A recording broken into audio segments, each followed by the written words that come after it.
Welcome back, everybody. So today I'm going to be doing something a little bit different. I'm going to be doing a basic overall tips, tricks, not tricks, bowling's not really a trick, but basically kind of going through like the aspects of the sport. And I'm going to break it up into 3 different categories. I'm going to give some tips for people who are just stepping foot into a bowling alley, and then for people who, let's just say, have been bowling for a couple of years, and then again for some people who have been bowling for maybe a couple of decades, or maybe they've been bowling for their entire life. So there's not going to be too much bowling in this video. It's more so going to be me talking. But a good place to start, let's just say you're going bowling, walk into a bowling alley. What do? You go to the desk, you get your shoes, you get a ball. Let's talk about that ball. These are the basic kind of like Brunswick Cosmic bowling balls. They are plastic. Most bowling balls, well, all bowling balls, let me rephrase, that have been made in the last 60 years have been plastic. They did make rubber balls way before that, but that doesn't matter right now. This is what we call a urethane plastic house ball. This ball will not move the way you see other professionals bowling because they're not made to. So there's a lot of technology that goes into bowling, and all of my bowling balls have something inside of them that makes them hook aside from what I as a bowler do to it. This ball, if you cut it in half, will be symmetrical on both sides. So when I say the ball's not going to hook a lot, I'll show you that in a second. So I hear a lot of people, or how do you hold it? Thumb hole, the thumb, and then it's your ring finger and your middle finger, the one that everybody loves sticking up a lot, especially in New England. Thumb, I always tell people, now this ball isn't drilled to my specific hand. It's always fingertips first, pull it back, and then fill the thumb. Now this isn't how I would throw a one-handed ball, but for the sake of this part of the video, this is what I'm doing. So I'm just putting my fingers in until they're comfortable, and then I'm putting my thumb in until that's pretty comfortable. And you don't want to grip the ball because then you're just gripping it you're knuckling it. You just kind of want it to come nice and natural. And basically, most open bowlers just kind of take it and they throw it straight down the middle of the lane. Now that looked awful because I hate bowling like that. I always have hated bowling like that, and it's just not how I like bowling. So I'm not gonna try to make this video super long, but what my number 1 tip is, don't use house equipment. Now, I tried making that ball hook as much as possible, and it went straight because A, of how I threw it, B, it not being fitted to my hand, and 3, because it doesn't have the technology in the ball to make it hook. So how do you fix that? You go to a pro shop and you go to the PSO, say, hey, I've never bowled, I want a ball, help me out. If they're not busy, they'll help you on the spot. For me, this ball is fitted exactly to my span.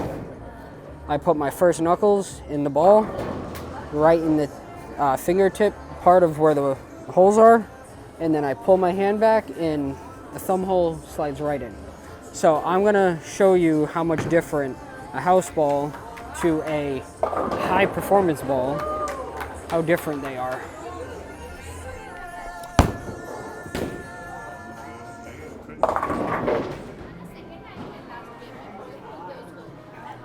Now, I'm not a one-handed bowler, so I'm also going to explain some two-handed tips here and there, but not everybody bowls one-handed, or two-handed, I should say. But this brings me into a perfect segue.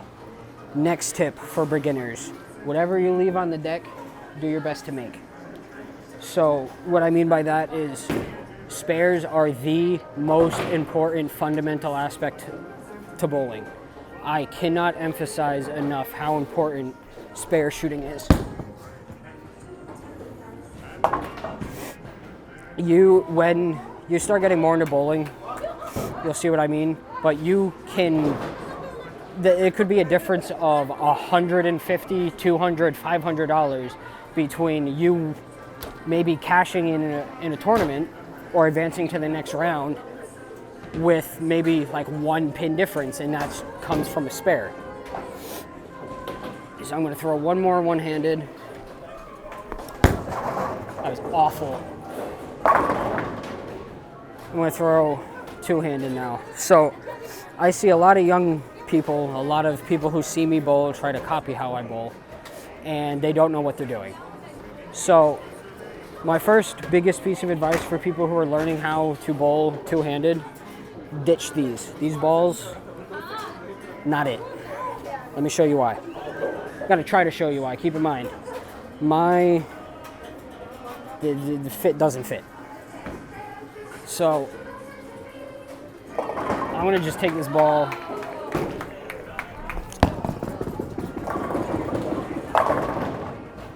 So those plastic house balls don't have the driving power into the pocket that you need to have with some of these high performance balls. Now keep in mind, I've seen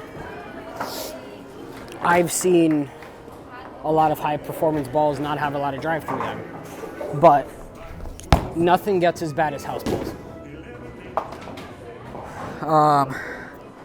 So my number one tip for two-handed bowlers is find a ball that's comfortable for you.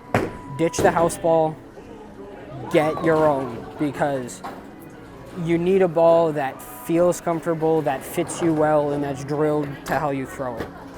My second tip, and this goes for two-handed bowlers and one-handed bowlers, house shoes, ditch them, get your own.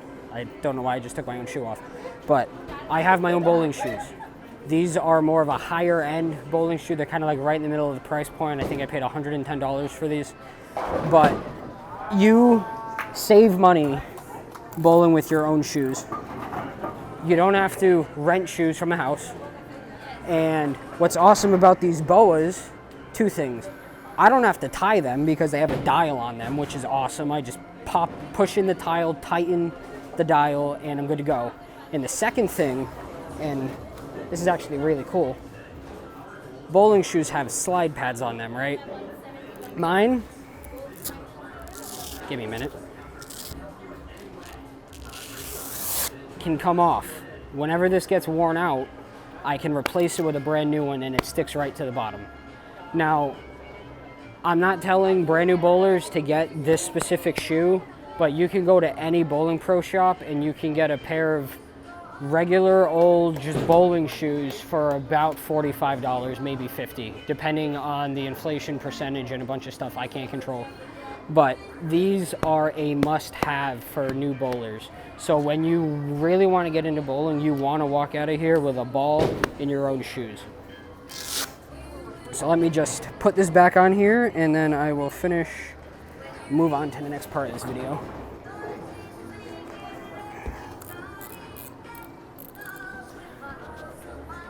So let's just say, hypothetically speaking, you got your own shoes and you got your own ball. Now what? This is the part that I've always struggled with the most. Practice, practice, practice, practice, practice. Repetition's the most important thing. The biggest thing, you can't control what happens lane to pin. You can control what happens machine to lane, but not once the ball leaves your hand. So in bowling, you get a lot of really bad breaks, a lot of unfortunate things happen. But I always tell people line practice when you're first starting is really super, super duper important.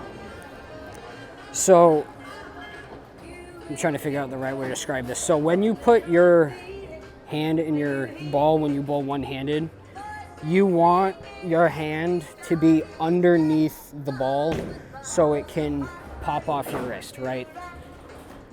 So what I mean by that is you want the ball, and this is the part I struggle with the most one-handed, and it's the reason why I bowl two-handed, is I have really weak wrists. I struggle bringing the ball back and keeping my hand underneath the ball. So I see a lot of people throw the ball like this, where they like snap their wrist back, and all that's going to do is lead to broken wrists and a lot of painful injuries. And I can't emphasize enough how bad this is for your wrist, because that hurts just flicking a 14-pound ball back and forth like that. So when you throw your ball at the line, you want your thumb to come out first, right? So all you're doing is just flicking the wrist almost. Now when you're doing practice like that, what the ball does on the lane doesn't matter. All that matters is getting that repetition. And you really want to keep and make sure that your hips are bent and your body's facing the lane. Did that just strike?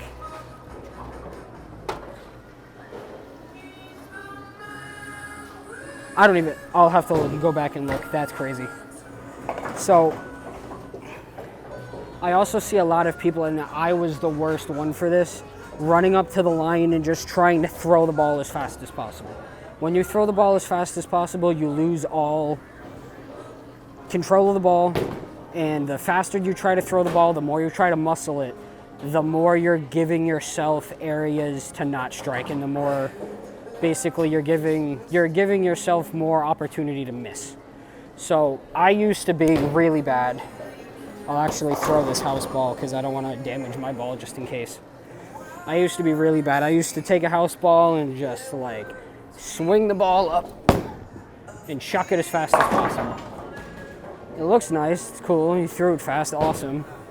It's not consistent, it's not sustainable, it's not what you really, it's not the proper way to bowl. Now keep in mind, if you're bowling for fun and you just don't want to take it seriously, awesome, good for you. I totally respect it, I totally get it. It's a recreational activity. This is more so for people who are first starting to get into bowling, who really want to do it successfully.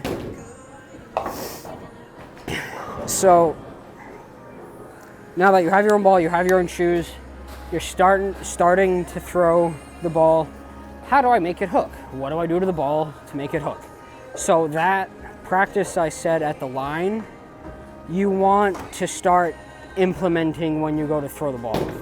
So everybody kind of has their own approach. I kind of have like a 5-step or a baby 4-step, but I basically swing back and it's just kind of rolls off my wrist.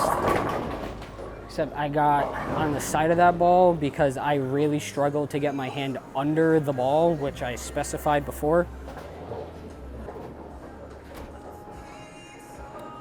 Sorry about that. I think I lost visual for a minute. I don't know what happened there, but my kind of second, third tip, other than getting your own equipment, getting your own shoes, and really focusing on your spares, is take your damn time. There's no pitch clock. There is no penalty for people who take 25, 30 seconds to throw your ball. Take your time. The number one mistake a lot of new people make when they bowl is they think as soon as I grab my ball, I'm going to go up there and I'm going to do my thing. Take a second, take a deep breath, breathe, set your feet, and go. Don't rush. The more you rush, the more you'll miss. And I always tell people, and I'll get into this a little bit later, but when you have a league, say I'm going to bowl, and you realize you cut somebody off, just step back, let that person go. If they tell you to go, awesome, but never feel like you're rushed to throw a ball. So I'm gonna throw a shot that I would call rushed, and we'll see how it goes. And I'll show you what I'm talking about. So it's my turn, I get my ball, I'm just gonna go.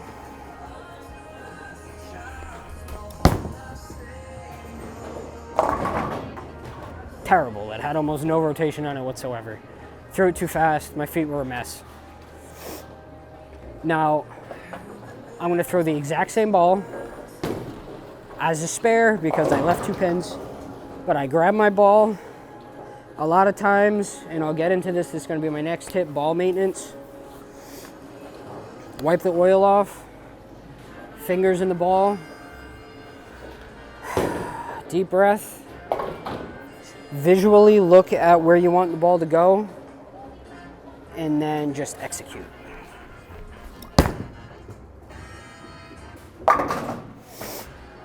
The more you take your time, the more opportunities you're giving yourself to do well. So this gets into my next point, ball maintenance. These are chamois. Let me start with that. Purpose of these things, removing oil from your bowling ball. These lanes out here have oil on top of them that allow and maintain durability of the lane and of your ball. If there's no oil on these lanes, it would not end well for anybody, the house or for the bowler. You're going to end up getting oil streaks on your ball. These chamois are sold at all pro shops. They're like 20 bucks. Grab a chamois, wipe all that oil off, and I repeat this process every time I throw the ball, and especially when I started getting into two-handed bowling, I started getting more revolutions, and I started getting larger track lines, and now I got oil all over my ball. And now, why is that a bad thing? First off, you're not going to be able to grip the ball the same way you grip it normally. So, one of the biggest aspects of bowling is consistency, and the more variables you're putting on your ball, the more variables you're putting on your ball, I'm not even going to worry about it. So the more variables you're putting on your ball, and you get any pins, the more opportunity you're giving yourself for something to go wrong. So when I bowl two-handed, I get oil tracks, right, from about here to here on my ball. All of this is going to have oil on it. When I'm cradling my ball, which is how two-handers throw their ball, I'm putting my hand all over that oil. And when I go to open my wrist, now all I'm doing is my hand is sliding all over my ball, and it's never a good thing. I'm going to just throw a shot here two-handed.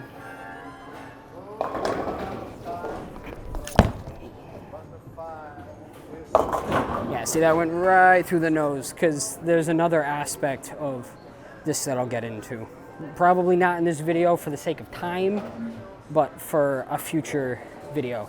So just to do a quick recap, because I just noticed my camera is dying very quickly. For new bowlers, get your own equipment, shoes, chamois, ball. I know that it's not really affordable. They have low-end balls, hustles, rhinos, tropical surges. Go more towards that side. Don't go in there and try to buy the prettiest ball or the most expensive ball. Shoes, 40 bucks, 50 bucks. Get something cheap, get something reliable. You don't need to get $300 pair of shoes right away, because you're not going to be using them for that reason. And then practice at the line. Once you have your own ball, make sure that you find a comfortable swing at the line. You can do that. There's not a limit on how much you can do that, because that consistency is the key to this sport. Third tip, make your spares. I cannot emphasize enough the importance of making spares. And then fourth tip, and I kind of really haven't said this yet, but have fun. The sport's supposed to be enjoyable. It's supposed to be a good time. It's a recreational sport. That's what everybody comes here for, is to have fun, unless you're bowling in a tournament, obviously. But there's a lot of that aspect of the sport that's been lost over time, and it's that having fun aspect that people are really missing once you start taking it competitively. At the end of the day, just remember that this is a recreational sport for a lot of people, and you're supposed to have fun. We get into really dry spells, and I'm just going to check my camera really quick. But okay. So I got to make this really short. So we get into a lot of dry spells. We get into our head. We start getting really bothered by what's going on. Just have fun. If you have a bad game, accept it. Move on to the next. because once you bowl the frame, let's just say I missed the spare, that spare might come back later in the game, but that particular frame's done with. There's no complaining, griping about, oh God, the lane condition, blah, blah, blah, blah, blah. You missed the spare, move on, get over it. You're a grown adult, it's time to move on. So I look forward to making more of these videos in the future about some tips, some pointers that I always give people. Just make sure to have fun, take your time, get equipment that feels good for you, get some cheap stuff, don't take it too seriously right away, and like I said, just have fun and definitely be safe. So I just want to thank all of my viewers, my subscribers, North Bowl, John, Nate, everybody at Strike FX Pro Shops, Bowlify for sponsoring me with these beautiful jerseys. This Donatello, I believe, from the Ninja Turtles, the red one, the one with the attitude problem, figures. But hopefully everybody can see me. I don't know if I'm very clear. I'm the only one filming right now, so I turn the camera on and then I walk away from it, so if it loses focus, I apologize. But thank you again, North Bowl, and to all of my viewers, my subscribers, and I appreciate all of you so much. So I hope you guys have a safe holiday, and we will see you out on the lanes next time.